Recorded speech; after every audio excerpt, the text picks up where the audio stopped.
जहाज डूबने वाला। पायलट का अनाउंस हो गया है कि ये जहाज पानी में डूबने वाला है, तुम बचाओ अपनी पत्नी को, अपने बच्चों। व्यक्ति नीचे नहीं आया। थोड़ी देर बाद पत्नी फिर ऊपर गई और आकर कहा कि मुझे लगता है तुम अपनी पत्नी को मरा हुआ देखना चाहते हो। तुम तो ऐसे ही बोल दो ना, मैं तो मर जाऊंगी। जहाज के डूबने का भी क्यों इंतजार कर रहा, मैं तो वैसे ही मर जाऊंगी, तुम बोलो तो सही। पति से पत्नी लड़ने लगी, भिड़ने लगी, मर जाऊंगी मर जाऊंगी मर जाऊंगी। पति ने जेब में से बंदूक निकाली और पत्नी के सिर पर रख दी और सिर पर रखकर पत्नी से कहा, तू मरो मरो करती है, मैं तेरे को अब भी मार डालूंगा। खटका दबने ही वाला था, इतनी देर में पत्नी हंसने लगी, मुस्कुराने लगी। पति ने पूछा कि तेरे सिर पर बंदूक रखी है, तू मरने वाली है, खटका दबने वाला है और तू हंस रही है, क्यों? पत्नी ने कहा, मैं जानती हूँ कि तुम मेरे पति हो, तुम मुझे मार नहीं सकते, इसलिए मैं हंस रही हूँ। पति ने कहा, जब तुझे अपने पति पर इतना भरोसा है कि वो तुझे मार नहीं सकता, उतना भरोसा मेरे शंकर भगवान पर है कि मुझे डूबने नहीं दे सकता। ये भरोसा होना चाहिए।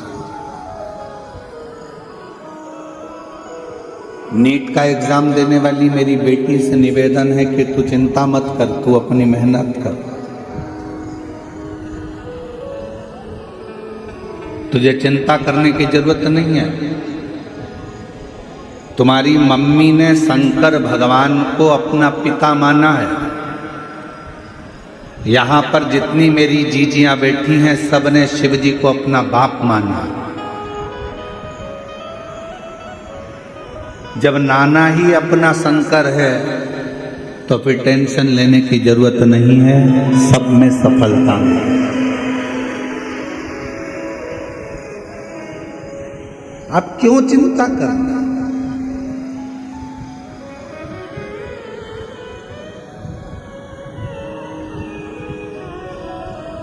अब सौंप दिया इस जीवन का सब भार तुम्हारे हाथों में है, हार तुम्हारे हाथों में और जीत तुम्हारे हाथों में। फिर क्या टेंशन? टेंशन में जिंदगी नहीं जीना, मेंशन में जिंदगी जी। टेंशन डुबा देगा और मेंशन तुम्हें हर संकट से बाहर निकाल देगा। प्रत्येक संकट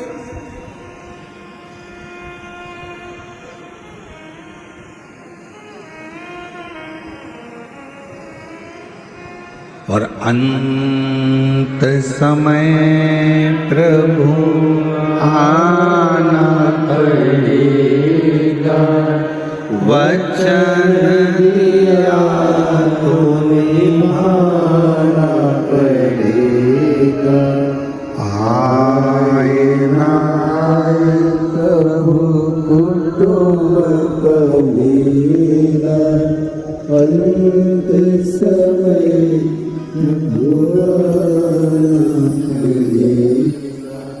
वचन दिया तो निभाना पड़ेगा, अंत समय प्रभु आना पड़ेगा, वचन दिया तो निभाना पड़ेगा। अब एक बात आपसे पूछें, आपके यहाँ भी ब्राह्मण देवता विराजते होंगे, आपके यहाँ भी ब्राह्मण देवता पूजन कराने आते होंगे, संकल्प छुड़ाते होंगे। संकल्प में सबसे ज्यादा जरूरी क्या है? चावल ज्यादा जरूरी है, दक्षिणा ज्यादा जरूरी है, फूल ज्यादा जरूरी है कि पानी ज्यादा जरूरी है? संकल्प छोड़ने में सबसे ज्यादा जरूरी है जल।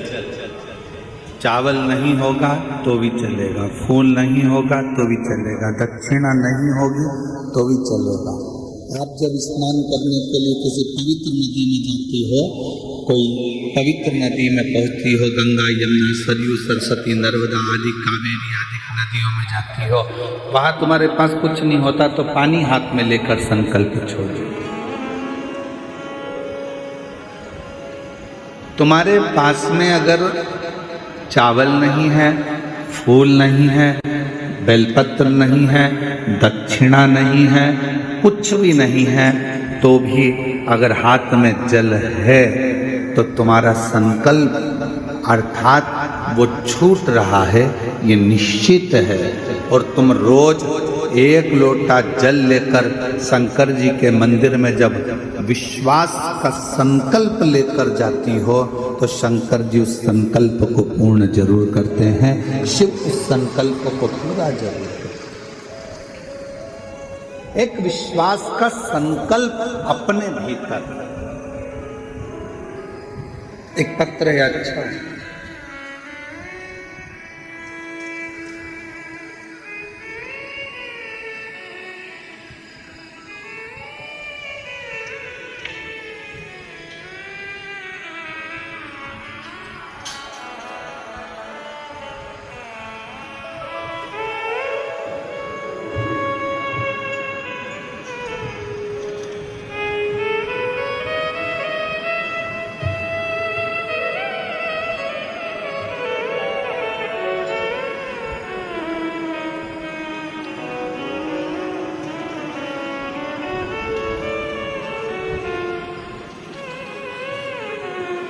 मेरा नाम बृहस्पति साहू है। मैं छाछी कसडोल जिला बालोदा बाजार से आई हूँ। कहीं बैठी हो तो हाथ हिला सकती हैं, और कहीं बैठी हो आप ही हैं, आ जाओ, एक बेलपत्र ले जाना, आ जाए। मेरा नाम बृहस्पति साहू है। मैं छाछी कसडोल जिला बालोदा बाजार से आई हूँ। मेरा मोबाइल नंबर ये है। 1 लोटे जल का मैं क्या वर्णन करूँ गुरुदेव। मेरे पति का नाम बाल मुकुंद है, वो सेल्समैन में काम करते हैं। हम अपने परिवार सहित वहाँ रहते थे, और 25 जुलाई 2016 शाम को 4 बजे मीटिंग में जा रहा हूँ बोलकर हम लोगों को छोड़कर कहीं चले गए। मेरा पुत्र 10 साल का था, पुत्री 7 साल की थी। फोन लगाने पर फोन बंद आता था। हम लोग पुलिस के पास जाकर रिपोर्ट दर्ज करवाए। उसके बाद भी कुछ पता नहीं चला। बहुत विचार आया, घबराए, ढूंढते रहे, पुलिस भी ढूंढती रही। गुरुदेव 16 में गया, 17, 18, 19, 20, 21 ऐसे सालों निकलते रहे। 6 साल बीत गए। 2021 लग गया, पति नहीं आया। लोग कहते थे चला गया, कोई कहता है ही नहीं। बड़ी दशा खराब हुई। 6 साल के बाद मेरी दीदी ने मुझको कहा कि आस्था चैनल पर पंडित प्रदीप मिश्रा की प्रवचन आता है, सुना कर। आपका प्रवचन सुनना शुरू कर दिया। जब आप बालोदा बाजार कौड़िया कथा करने के लिए आए, तब मैं भी, क्योंकि मैंने सुना था कि पंडाल में बैठकर जो मांगा जाता है वो मिलता जरूर है। एक दिन की कथा सुनने पहुंच गई। बाबा से बोली, मैं भटक चुकी हूँ पति को ढूंढते ढूंढते, अब आप ही ढूंढ कर लेकर आना।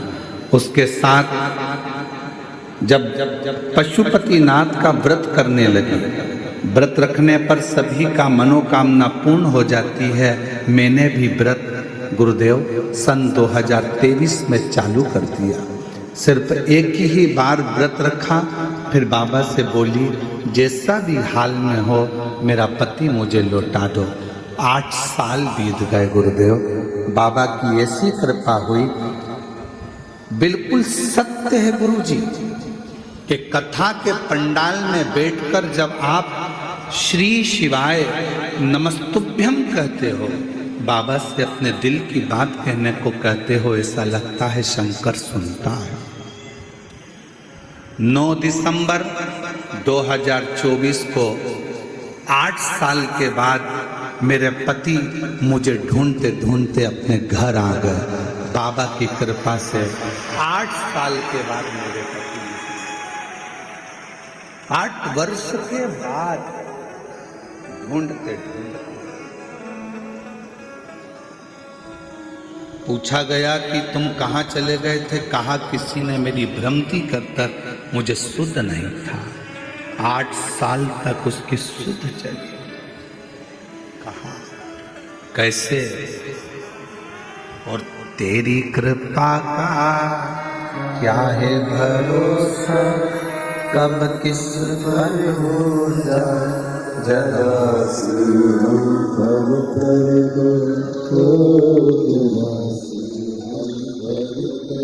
9 दिसंबर 2024 को सोमवार का दिन था गुरुदेव।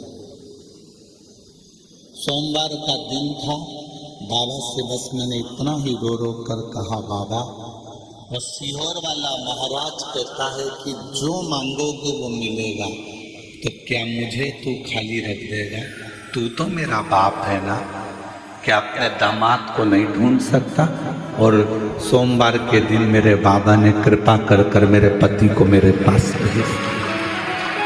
शिव ओघड़ी है, आप उसको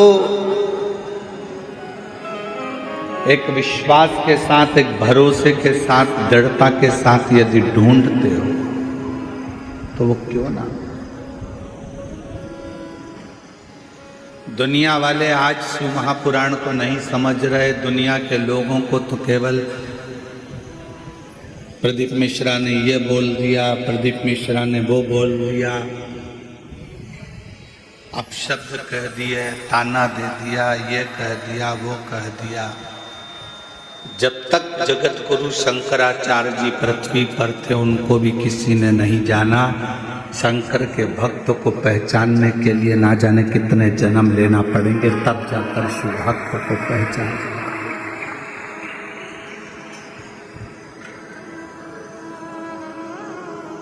बहुत जन्म बार बार लेना पड़ेंगे तो भी किसी शंकर के भक्त को नहीं पहचान सकते। बहुत कठिन।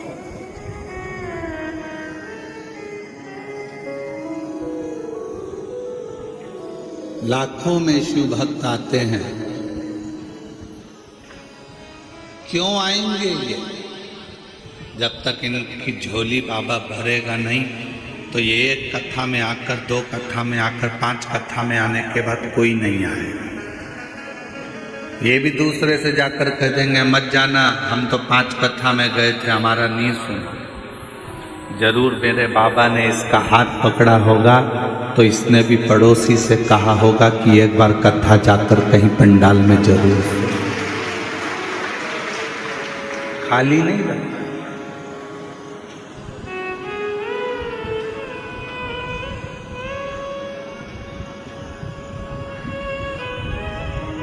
जो जैसी भावना लाया वो वैसा ही फल पाया।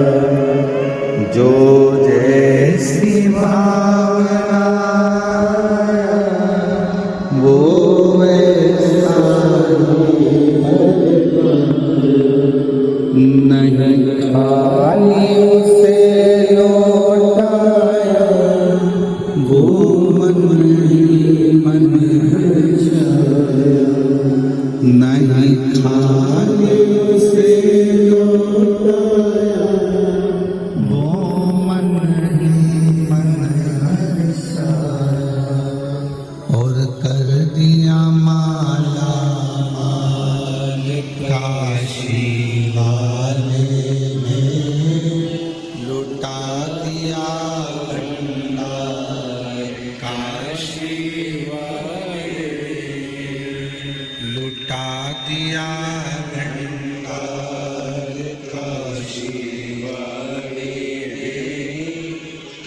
दिया माला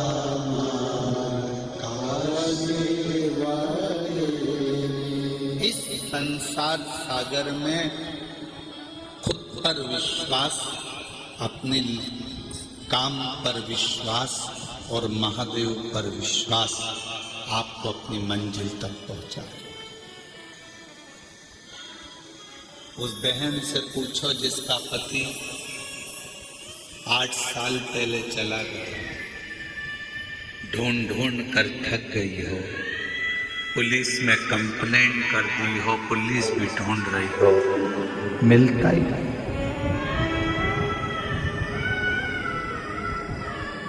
फिर आखिरी में उसने एक ही चीज करी कि अपने शंकर पर विश्वास कर। फिर आखिरी में एक ही बात रह गई कि अब कोई नहीं आया तो वो आया।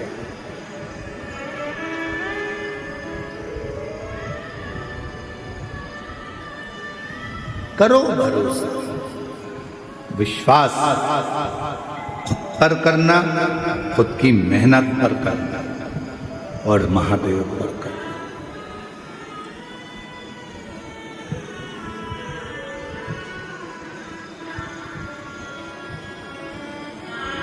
रिश्तेदार कह दें कि हम पर क्या तुम्हारे को भरोसा नहीं है, हम पर क्या विश्वास नहीं है, हम पर क्या भरोसा नहीं, विश्वास नहीं, कह देना, हमें सब पर है,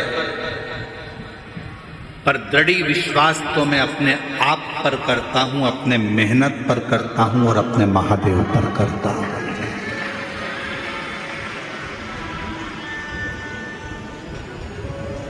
बाकी का मैं विश्वास मैं रखता हूं है। आप मेरे रिश्तेदार हो, मुझे विश्वास है, आप मेरे पड़ोसी हो, मुझे विश्वास है।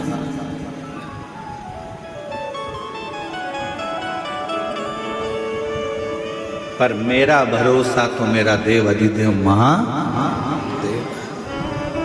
अभी गुरु पूर्णिमा आ रही है, सब लोग गुरुजी बनाएंगे, कोई कहीं का गुरुजी बनाएंगे, कोई कहीं का गुरुजी बनाएंगे, सब गुरुजी बनाएंगे। पर शिव पुराण कहती है कि 50 बार विचार करना तब किसी को गुरु बना।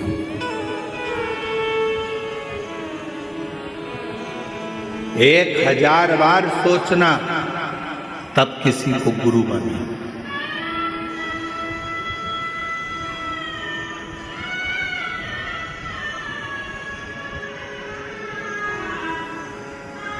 एक माँ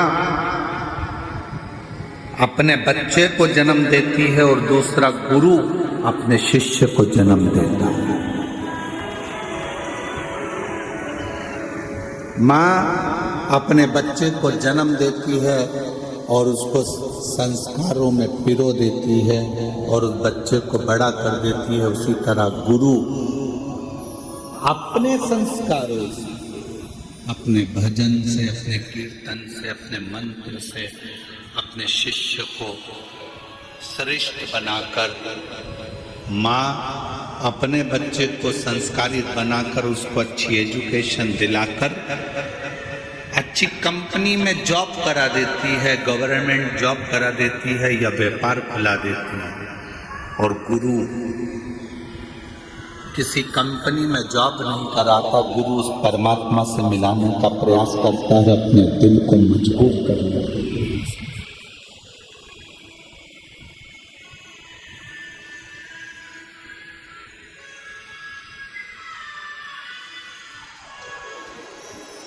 ढूंढो,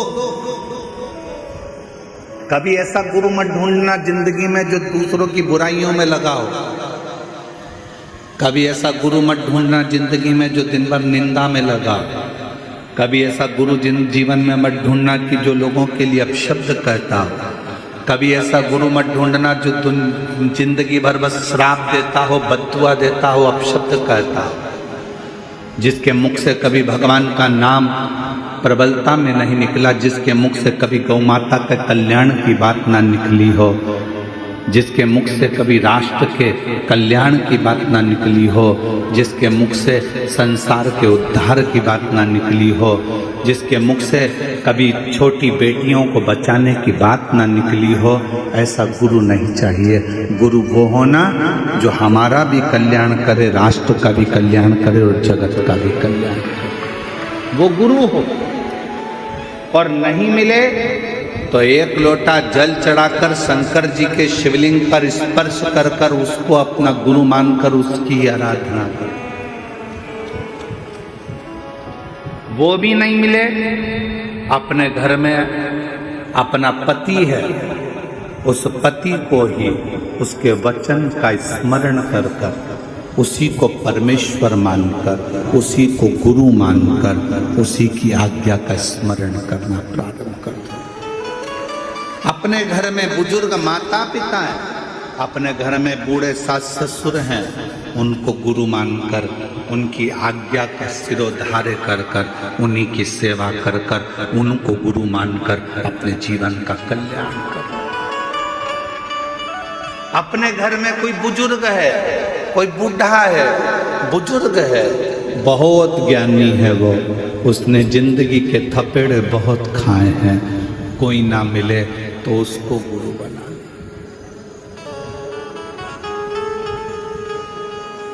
देवऋषि नारद का एक प्रसंग बड़ा सुंदर है। देवऋषि नारद जैसे ही भगवान विष्णु के दरवाजे पर पहुंचे तो भगवान विष्णु ने देखा देवऋषि नारद आए हैं, सिंहासन पर बैठ गए।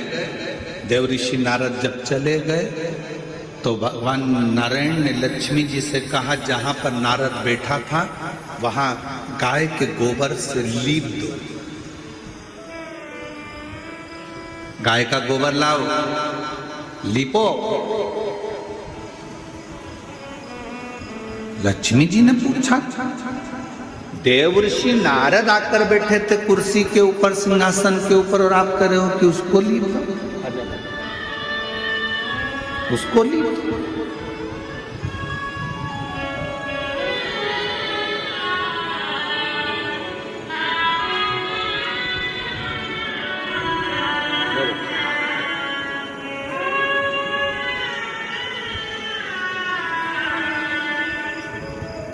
आठ साल के बाद पति को ढूंढ ढूंढ कर थक गई थी, तब 8 साल के बाद वापिस आया। एक बार जोरदार था।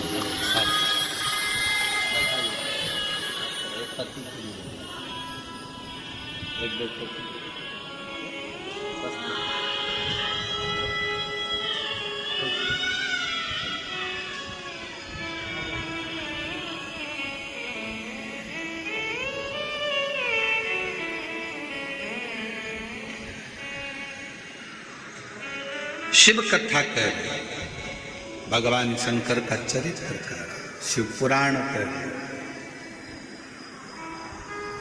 शिव तत्व कर।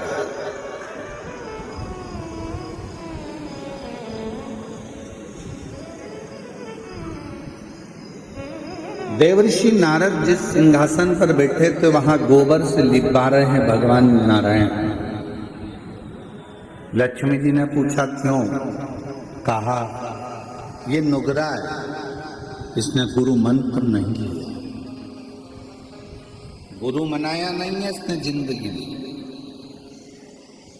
नारद जी ने सुन लिया और भगवान विष्णु के पास आकर बोले कि मेरे जाने के बाद आपने गोबर से लीपा, क्योंकि मेरा गुरु दीक्षा नहीं हुआ है, मेरा गुरु मंत्र नहीं है, क्या करूं मैं, किसको गुरु बनाऊं? भगवान विष्णु ने कहा क्यों, कोई गुरु नहीं मिलता? नारद जी कहते हैं मैं तो सर्वश्रेष्ठ गुरु हूं, मुझे किसी गुरु की जरूरत कहाँ? भगवान मुस्कुराकर बोले, नारद संसार में आए हो, भले देवता हो, पर गुरु का होना जरूरी है। किसको गुरु बनाओ? भगवान नारायण ने कहा जो तुझे पृथ्वी पर समुद्र के तट पर पहला व्यक्ति मिले बस उसी को गुरु बना लेना। नारद जी भ्रमण करते करते समुद्र के तट पर गए। एक मछुआरा मछली पकड़ने के लिए जा रहा था। नारद जी को सबसे पहले वही मछुआरा दिखा। मछली पकड़ने वाला। नारद जी ने मन में सोचा कि बताओ कि इसको गुरु बनाऊंगा मैं, ये मछली पकड़ने वाला। नारद जी ने मन में सोचा मैं इसको गुरु नहीं बनाऊंगा। नारद जी फिर भगवान विष्णु के पास में गए। प्रभु, वहां तो गुरु के रूप में एक मछली पकड़ने वाला मिला। नारद जी से भगवान ने कहा कोई भी मिला हो पर गुरु तो बनाओ। नारद जी ने जाकर मछली पकड़ने वाले मछुआरे के हाथ जोड़कर कहा कि मैं तुमको गुरु बनाना चाहता हूँ। मछुआरे ने कहा फालतू बात मत कर, कोने में बैठ जा, मछली पकड़ने जाना है, मुझे देरी हो रही है। चुप।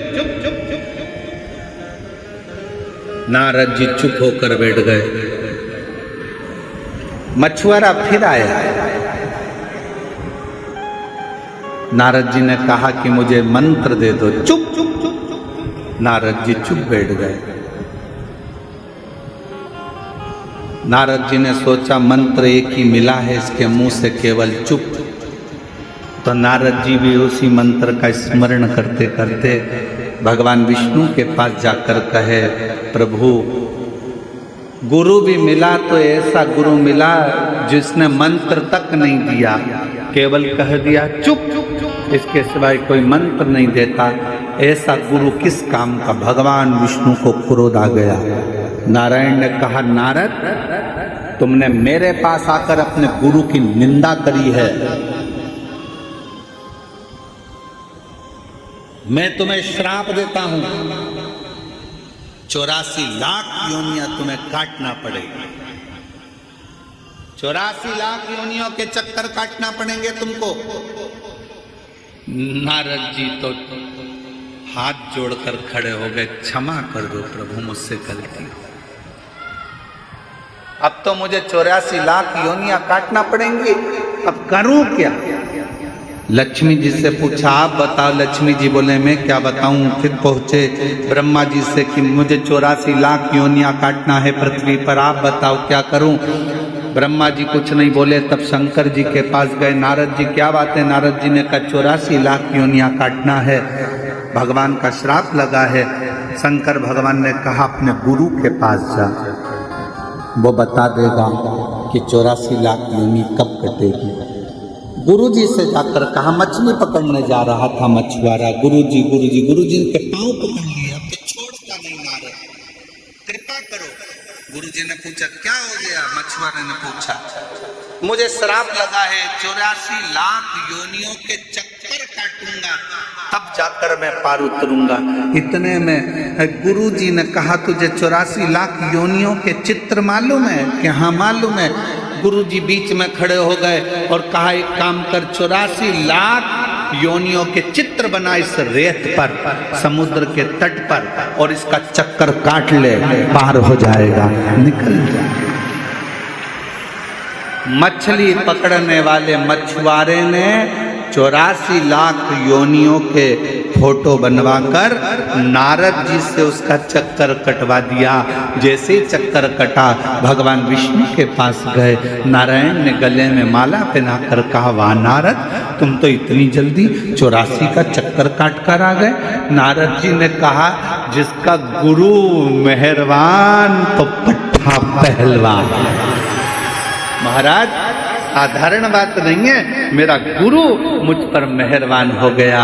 उसने कहा 84 योनियों के चक्कर बना, फोटो बना और चक्कर लगा, पार उतर जाएगा। भगवान विष्णु ने कहा, बस गुरु होता ही ऐसा है, अपने शिष्य का एक क्षण में कैसे भी कल्याण कर देता है, पर करता जरूर है, वो गुरु है।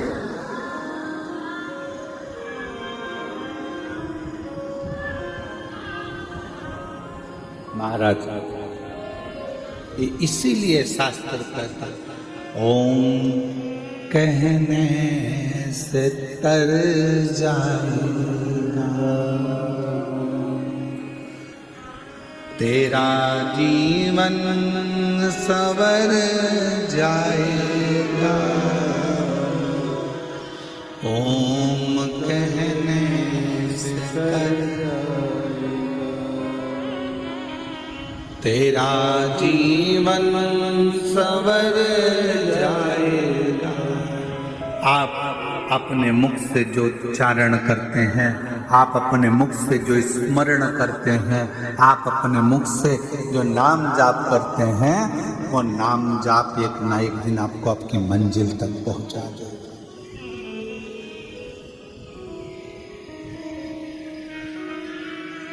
दिल से किसको गुरु मानते हो वो आपके ऊपर निर्भर करता है। जरूरी नहीं कि आप उसके सामने पहुंचोगे। एक लब्बे जैसा भी स्नेह हो सकता है कि गुरु के सामने नहीं पहुंचे तो भी गुरु का भाव उत्पन्न कर ले।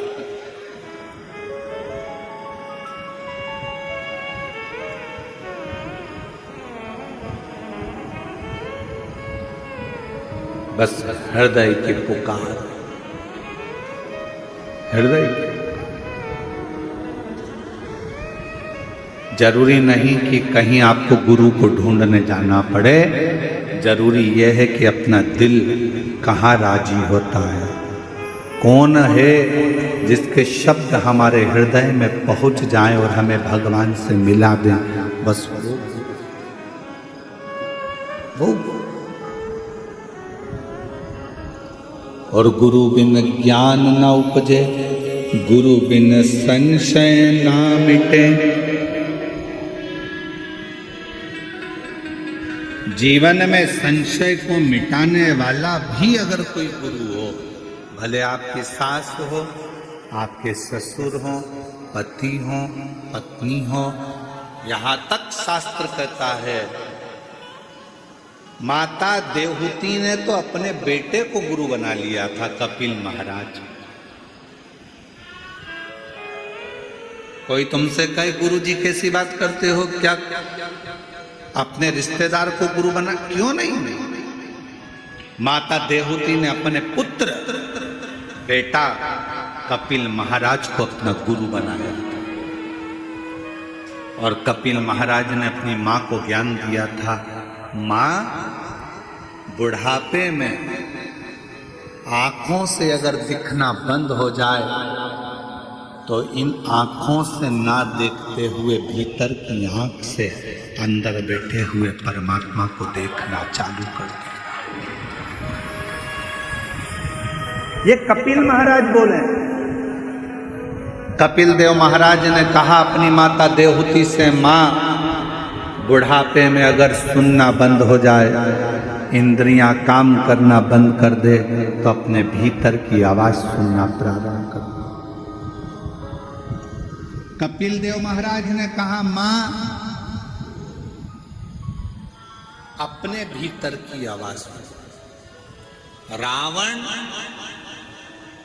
इंद्र को संयम में कर लिया था, रावण ने इंद्र को अपने संयम में कर लिया था, रावण ने इंद्र को अपने वश में कर लिया था, रावण ने 33 कोटि देवताओं को अपने वश में कर लिया था, रावण ने पूरे संसार को अपने वश में कर लिया था। केवल रावण एक चीज वश में नहीं कर पाया था, वो खुद की इंद्रियां थी, जिसको रावण ने वश में नहीं करा था। इंद्र को वश में करना सरल है, पर इंद्रियों को वश में करना कठिन है। ये इंद्रियां बड़ी विचित्र है। कल एक व्यक्ति को आवाज सुनाई नहीं दे रही होगी, तो वो वहां खड़ा होके आवाज लगाने लगा, नाचने लगा। तो एक खड़े होके उसको देखने लगा, दूसरा खड़ा होकर उसको देखने लगा, तीसरा खड़ा होकर उसको देखने लगा, चौथा खड़ा होकर उसको देखने लगा। थोड़ी देर बाद देखा तो पूरा पंडाल उसको देखने लगा। फिर मालूम पड़े ये भी देखने लगे, फिर मालूम पड़े उधर के भी देखने लगे। फिर उधर कोई चिल्लाया, वो नाच रहा था, पुलिस वाले उसको बिठा रहे थे। काय को नाच रहा है भैया, कथा चल रही है, जब नाचने का समय आए तब नाचना। वो तो नाचने लगा तो उधर के लोग खड़े हो गए, फिर इधर के लोग उधर देखने लगे, फिर उधर के उधर देखने लगे।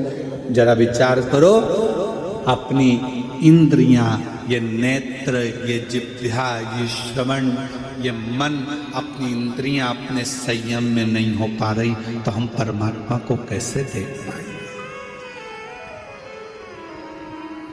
रावण इंद्र को अपने काबू में कर लेता, अपने कब्जे में।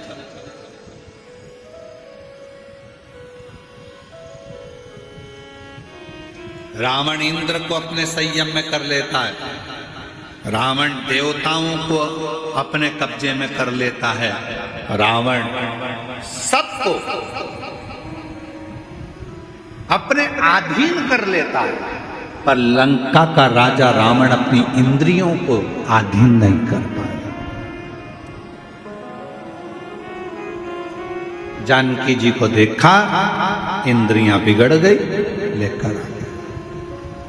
बहन सूर्पनखा ने कुछ कहा, इंद्रियां बिगड़ गई, गुस्से में लाल हो गया।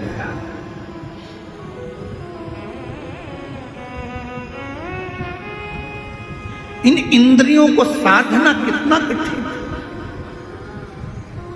अरे आज के जमाने में अच्छे अच्छे महात्मा, संत, महाराज, बड़े बड़े जितने भी हैं, इंद्रियों को साधना सबसे कठिन काम है कि ये अपनी इंद्रियों को भी साधे। और इंद्रियों को साधने का सबसे सुंदर अगर कोई तरीका है, आज कलयुग में, कलिकाल में अगर इंद्रियों को साधने का सबसे सुंदर तरीका है, रावण भी उस तरीके को जान चुका था। रावण ने विचार कर लिया था, मैंने इंद्र को अपने कब्जे में कर लिया, मैंने इंद्र को अपने संयम में कर लिया, मैंने देवताओं को अपने अधीन कर लिया। रावण समझ चुका था, सबको मैंने अपने अधीन कर लिया, पर मेरी इंद्रियां मेरे अधीन नहीं हो रही है। तब रावण ने विचार करा कि इंद्रियों को अधीन करने के लिए क्या करना पड़ेगा। तो मन में सोचा, शंकर भगवान के शिवलिंग पर एक लोटा जल चढ़ाना पड़ेगा। शंकर भगवान के शिवलिंग को अपनी लंका में लाना पड़ेगा। शंकर भगवान के शिवलिंग को लंका में लाकर पूजन करना पड़ेगी। शंकर भगवान के शिवलिंग के पास रोज जाना पड़ेगा। जब शंकर भगवान को अपन एक लोटा जल चढ़ाएंगे, शिव जी की आराधना करेंगे, तो इंद्रियां संयम में हो जाएगी। रावण को उसी समय सूचना मिली कि शिव लाना है। रावण चले गए कैलाश, शंकर भगवान से शिवलिंग मांगा, लेकर चल दिए। शंकर जी ने सोचा इंद्र काबू में हो गया, चलेगा, देवता इसके काबू में हो गए, चलेगा, पर इसकी इंद्रियां मुझे काबू में नहीं करना है। तो शंकर भगवान का शिवलिंग लाते लाते रावण संध्या करने के लिए रुका और भगवान शंकर का शिवलिंग जमीन पर रख दिया गया। फिर वो उठा नहीं, बाबा वैद्यनाथ के रूप में विराजमान। आज बाबा धाम के रूप में, बाबा वैद्यनाथ जी के रूप में विराजमान।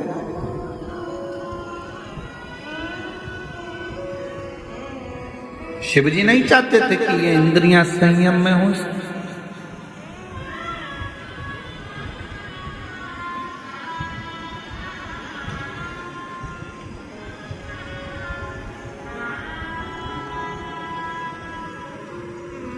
महाराज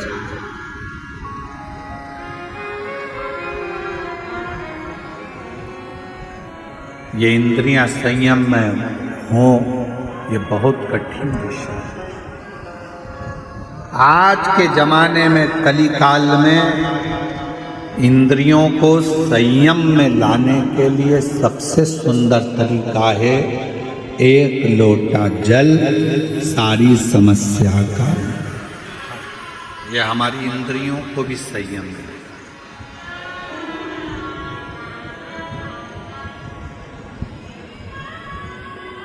यह हमारी इंद्रियों को संयमित कर लेता है।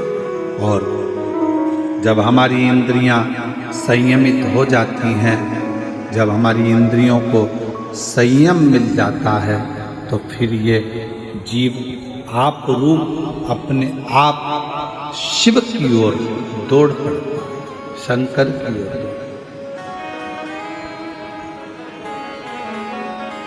और महाराज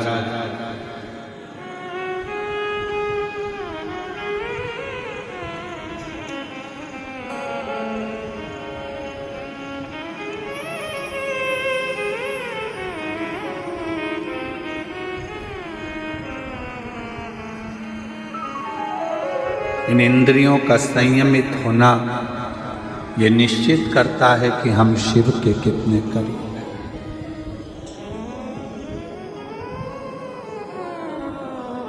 जो रावण नहीं कर पाया, सोने की लंका बनाना रावण के लिए सरल था।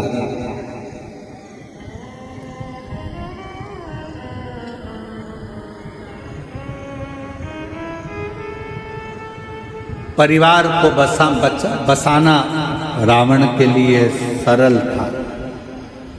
कुटुंब कबीले में रहना रावण के लिए सरल था। मां जानकी का हरण करना रावण के लिए सरल था। सामने राम जी थे, उनसे युद्ध करना रावण के लिए सरल था। पर रावण के लिए सबसे कठिन काम एक था, शंकर भगवान के शब्दों की आराधना, अपनी इंद्रियों को संयमित करके रावण के लिए कठिन विषय। और मेरी जीजियों, मेरे जीजाओं, मेरी बेटियों, मेरे बेटाओं, मेरी माताओं, मेरे बुजुर्ग माता पिता तुल्य, मेरे भाई बंधु जितने भी यहाँ बैठे हैं, आपसे निवेदन करूंगा, आप अगर रोज शंकर जी के मंदिर में एक लोटा जल चढ़ाने जा रहे हो, समझ लेना कि आपने रावण को तो एक कोने में रख दिया, आपने अपनी इंद्रियों को शिव में लगाकर रखा है, शंकर की आराधना में रखा। आप लंकापति रावण को एक और रख दिए। प्रतिदिन शिवालय में जाना, प्रतिदिन शंकर की आराधना करना, प्रतिदिन शंकर पर एक लोटा जल, अपनी इंद्रियों को वश में। घर के लोग कह रहे हैं, अरे आज तो तुम्हारे पास में आज टाइम नहीं है, मत जाना, आज मंदिर मत जाना, मंदिर मत जाना। फिर भी लोटा भर के जल भरी, इतनी देर में सारा घर का काम हो, उतनी देर में बाजू में पहुंच गई, जल चढ़ा के वापिस आ गई। मैं तो आ गई, मंदिर से होके आ गई। मन शिव की ओर आसक्त कर।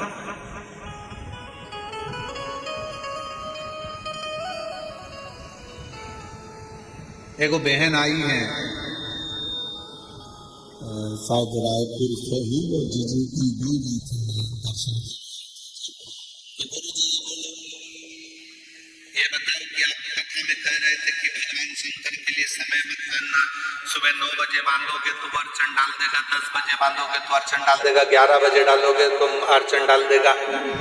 कल वो प्रश्न कर रही थी, शायद है कि गई पता नहीं, तो वो प्रश्न कर रही थी कल। तो मेरा उन बहन से निवेदन है, शंकर भगवान समय नहीं बांधने दे रहे हैं, इसलिए नहीं बांधने दे रहे हैं कि बाप से मिलने का कोई समय नहीं होता। तुम्हारा जब मन पड़ जाए तब अपने बाप से मिलने पहुंच, अपने पिता से।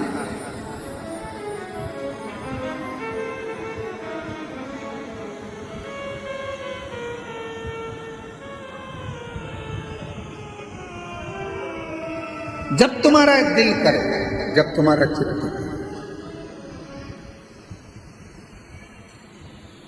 फूलों की कलियों में, काशी की गलियों में, फूलों की कलियों में, काशी की गलियों में, तेरे बिना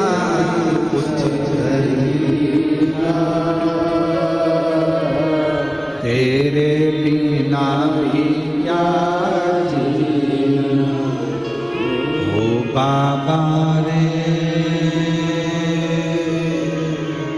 तेरे बिना भी क्या जीना, ओ शंभु रे, तेरे बिना भी क्या जीना। फूलों की कलियों में, काशी की गलियों में, फूलों की कलियों में, काशी की गलियों में, कुछ कहीं ना, तेरे बिना भी क्या जीना, तेरे बिना भी क्या जीना, ओ बाबा रे तेरे बिना भी क्या जीना, ओ शंभू रे तेरे बिना क्या जीना। उसके बिना सब सूना लगे, सब सूना। कोई मीडिया वाले पूछ रहे थे किसी बहन से, हमने तो किसी ने भेजा तो ललित जी के मोबाइल पर सीहोर पहुंचा होगा तो देखा, किसी मीडिया वाले ने यहीं छत्तीसगढ़ में ये निकुंभ की कथा में एक बहन जी से पूछा, बताओ आपको यहाँ आकर कैसा लग रहा है, कहाँ से आई है? उसने कहा मैं वहां से आई हूं, इतनी दूर से। मीडिया वाला बोला हाँ, कैसा लग रहा है? उसने कहा अपने बाप के घर में बेटी को हमेशा अच्छा ही लगता है। कथा में पूछा जाता है, सोशल मीडिया,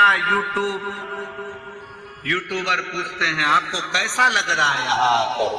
माताएं जवाब देती है अपने बाप का घर है, पिता का घर है।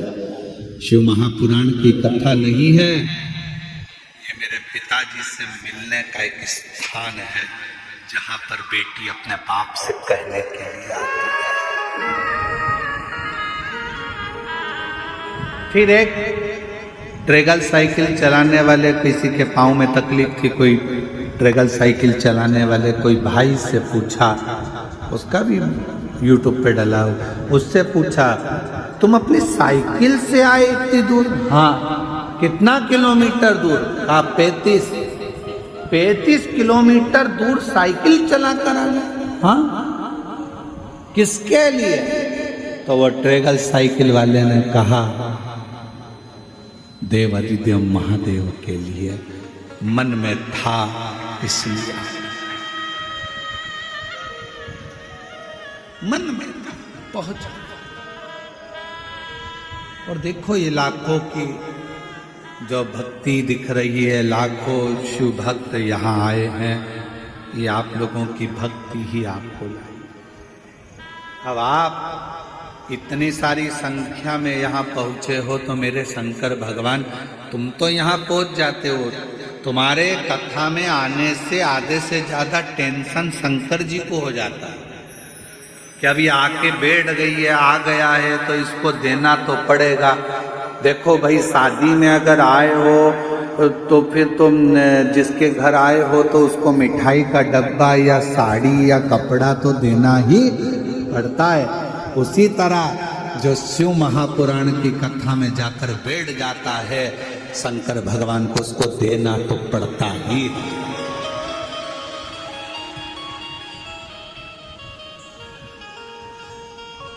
देना पड़ेगा उसको। आपके घर आइए, दामाद आया है, बेटी आई है, भांजा भांजी आए, देव। और खाली न जाता कोई दर से तुम्हारे, खाली न जाता कोई दर से तुम्हारे, मेरी खड़ी हो बाहर अपने हृदय लगा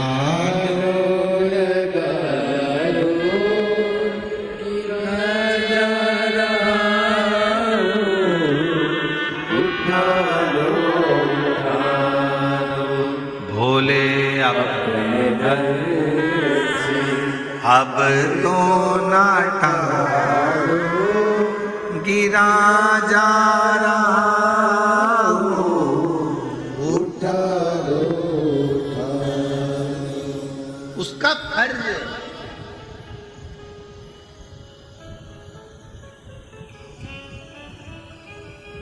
इतना एक संत ने कहा, हमने किसी के मुख से सुना,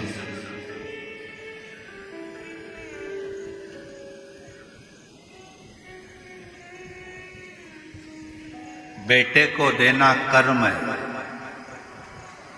किसी के मुख से सुना था, बाप अगर बेटे को दे रहा है, जमीन दे रहा है, घर दे रहा है, प्रॉपर्टी दे रहा है, पैसा दे रहा है, बेटे को देना कर्म है, पर बेटी को देना धर्म है। अगर बेटे को दे रहा है तो वो अपना कर्म कर रहा है। जो पिताजी दादाजी कर गए जमीन अपने को देगा, अपन अपने औलाद को देगा। पर बेटी को अगर कोई बाप दे रहा है तो वो कर्म नहीं कर रहा, वो धर्म कर रहा है। अपनी बेटी को देकर अपने हाथों से पुण्य करकर आगे।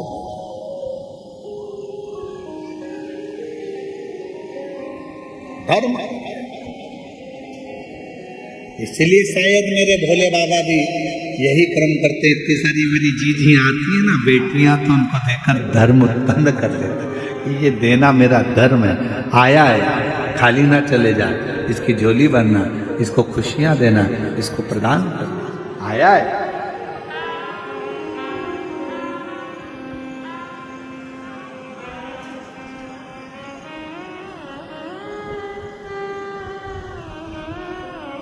कल एक कथा चल रही थी भंवरे की, भ्रमर की।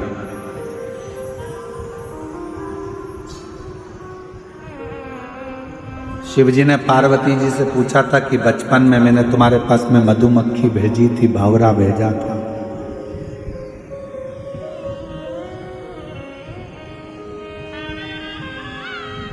एक भी मधुमक्खी नहीं दिखी, एक भी भंवरा नहीं दिखा। वो मधुमक्खी वो भंवरे कहाँ चले गए? पार्वती जी मुस्कुराती रहीं और शिव जी की ओर देखकर कहती रहीं कि प्रभु, जितनी मधुमक्खी आती थी मेरी तप साधना में,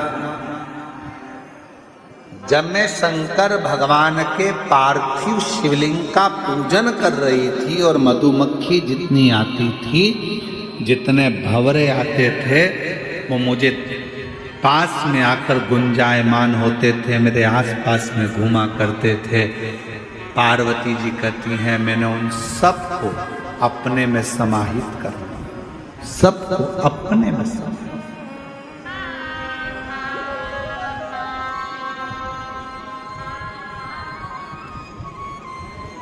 सबको अपने में समाहित।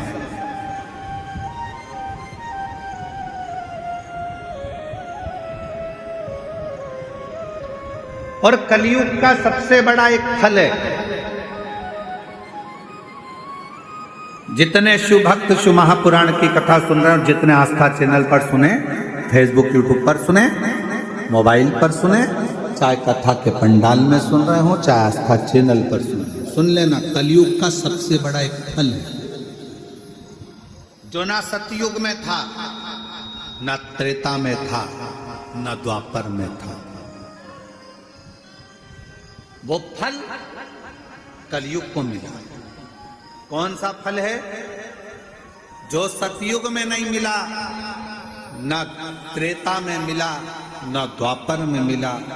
कलयुग में वो फल भगवान शंकर ने कली काल के मनुष्यों को दिया है। एक अलग से ऑफर, एक अलग से फल मेरे शंकर जी ने कलयुग को दिया। कौन सा फल? कलयुग का सबसे बड़ा फल है, अगर कोई भगवान के नाम को जप रहा है, राम नाम, कृष्ण नाम, शिव नाम को जप रहा है, कोई दत्त नाम, कोई देवी नाम, कोई आराधना, किसी भी देवता का नाम अगर कोई जप रहा है, मात्र जप रहा है, कलयुग में सबसे बड़ा फल है, अगर मंत्र जाप करने वाले का, नाम जाप करने वाले का भी कभी दर्शन हो जाएगा कलयुग में, तो उसका भी उद्धार। ये कलयुग के लोगों के लिए है, सतयुग में नहीं था ऐसा, त्रेता में नहीं था, द्वापर में नहीं था। कलयुग में तुलसी बाबा ने लिख दिया, कलयुग केवल नाम आधारा। नाम जितना जपोगे, भगवान को जितना भजोगे, जितना नाम का स्मरण करोगे, उतना उतना संसार का भी कल्याण होगा और अपना भी कल्याण, जग का भी कल्याण हो रहा है और अपना भी कल्याण।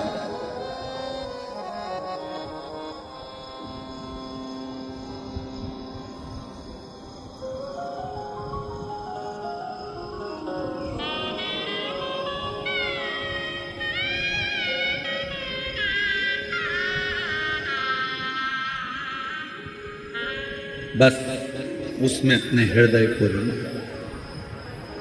पार्वती, मैंने तुम्हारे पास में भंवरा भेजा। पार्वती, मैंने तुम्हारे पास में मधुमक्खी भेजी। पार्वती, मैंने तुम्हारे पास में अर्चन डालने के लिए बहुत कुछ भेजा, पर समझ में नहीं आया, वो गया था। पार्वती जी कहती हैं, प्रभु आपकी आराधना करते समय, आपकी साधना करते समय, आपके मंदिर में जाते समय, आपकी कथा का स्मरण करते समय अगर कोई बड़ी दुख अर्चना, कुछ अगर अड़ंगा भी आ रहा है, कुछ अर्चन आ रही है, तो वो आपके भजन से, आपके स्मरण से, आपके कीर्तन से समाप्त हो।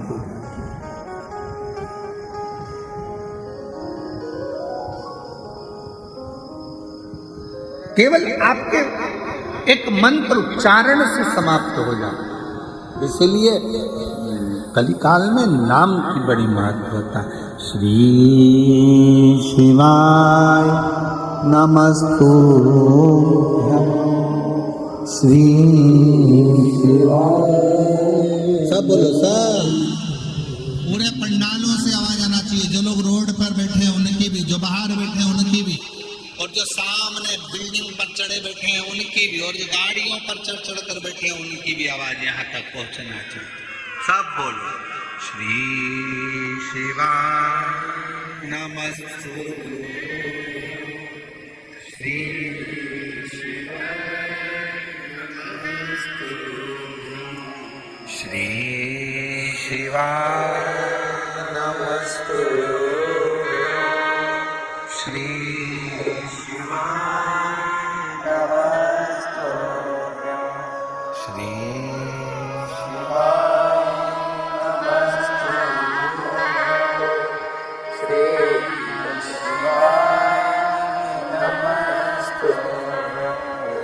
श्री शिवाय नमस्तुभ्यं, श्री शिवाय नमस्तुभ्यं, श्री शिवाय नमस्तुभ्यं, श्री शिवाय नमस्तुभ्यं, शिवाय नमस्तुभ्यं, श्री शिवाय नमस्तुभ्यं। आप उच्चारण करें। कलिकाल में मंत्र, शिव महापुराण तो यहाँ तक कहती है कि शिव कथा सुनकर जाने वाला व्यक्ति जिस रास्ते से निकल कर जाता है, जिस गांव में जाता है, उस गांव में अगर कोई जवानी में, कुंवारे में, अधोगति में, एक्सीडेंट में या कोई बीमारी में कोई मर भी गया होता है, तो मात्र उसके शरीर की छू कर जाने वाली हवा उन जीवों का भी कल्याण कर देती। इतना शिव महापुराण।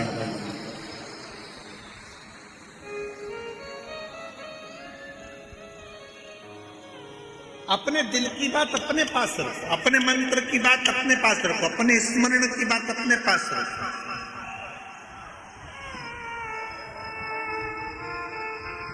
जैसे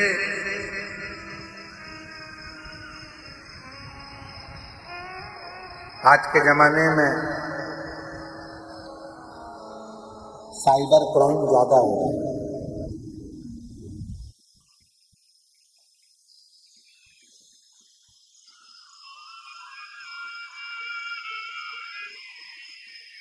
नए नए लड़का लड़कियां मोबाइल चलाते हैं, बेटा बेटियां बुजुर्ग माता भाऊ मोबाइल चलाते हैं, इतना इनको अंदाजा नहीं है। किसी ने फोन कर दिया, तुम्हारा लड़का गलत काम में पकड़ाया, पुलिस थाने में बंद है, हम इस थाने से बोल रहे हैं।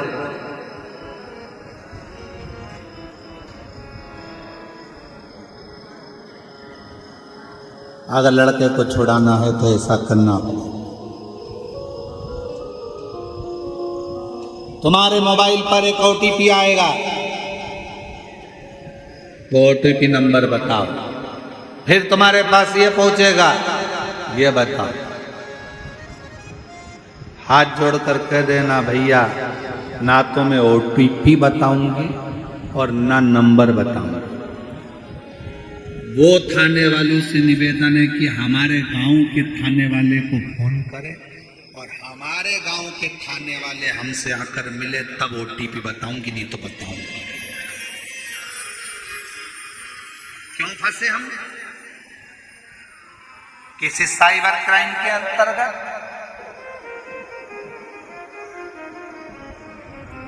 अपने मोबाइल में कितनी भी बातें हो, अपने मोबाइल में कितना भी ओटीपी आए, कोई तुमसे पासवर्ड पूछे, मैंने ये नंबर भेजा है, इसका पासवर्ड बताओ, ये बताओ, वो बताओ, कुछ नहीं बताए, कह देना सीओर वाला महाराज ने मना करा है। अपने दिल की बात और अपने पासवर्ड या ओटीपी नंबर या अपने मोबाइल का कोई पर्सनल नंबर या पर्सनल चीजें हम किसी को नहीं बताते, चाहे वो कोई मत बताओ, अपने पास रखो। लाखों रुपए लोगों के जा रहे हैं, करोड़ों रुपए लोगों के समाप्त हो जा रहे हैं, बैंक खाली हो जाते हैं, तब रोता है मेरा लड़का मेरी लड़की। आखिरी में फिर विचार करता मर जाऊं तो अच्छा, क्योंकि प्रेशर इतना होता है कि मरने का साधन ढूंढता। क्यों मरना, इसलिए ना अपना ओटीपी बताओ, ना अपना पासवर्ड बताओ, और ना ही अपनी ऑनलाइन लिंक कुछ भी है ना, कुछ नहीं बोल। आप तो कह दो हमारे मन की बात और हमारे मोबाइल की बात हम किसी को नहीं कहते। हर किसी व्यक्ति से मोबाइल पर चैटिंग भी मत करो। आज के समय में बहुत चैटिंग का बड़ा लफड़ा हो गया। काय को फालतू की चैटिंग करना? चैटिंग करना है तो बैठा है ना, एक बैठा है। कौन? अरे बोलो तो जम के, देव अधिदेव एक बैठा है। आप चैटिंग करना चाहते हो तो हम उसका नंबर दे देते हैं। वैसे पहले देखे गए हैं एक बार, है आप लोगों के पास? अरे बोलो तो जम के, शिव जी का नंबर है ना अपने पास में? तो लिख लो, मोबाइल में लिखो जल्दी से। शंकर जी का एक नंबर है, लिखो। जिसको भी चैटिंग करना है, फ्री रहा करो तो चैटिंग कर लिया करो, जब मन ना लगे तो चैटिंग कर लिया करो।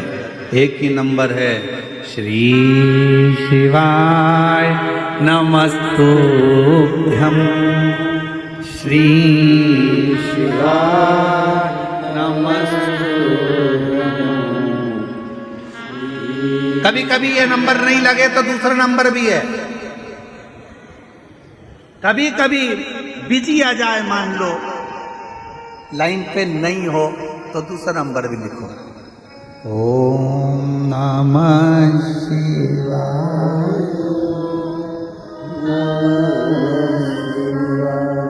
ओम नमः शिवाय। और मान लो बिजी आ गया, नहीं उठा पाए तो फिर एक नंबर टोल फ्री,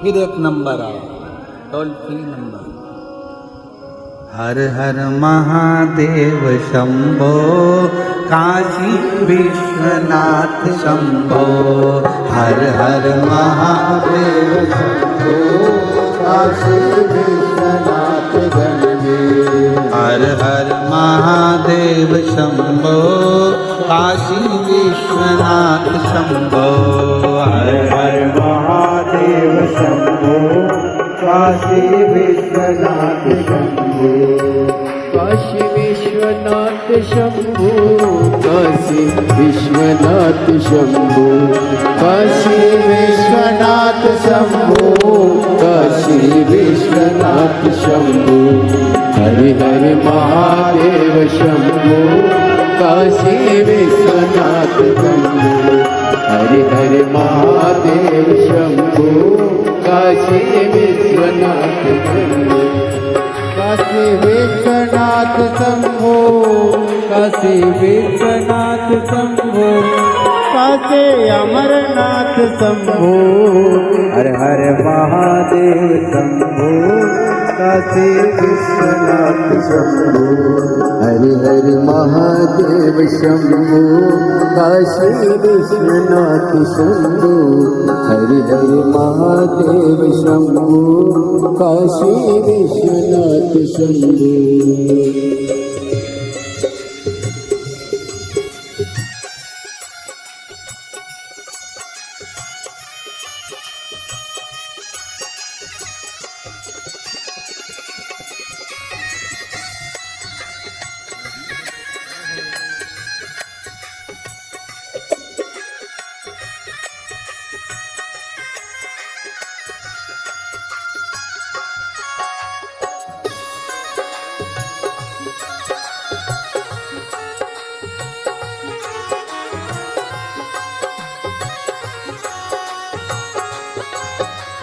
जय हो।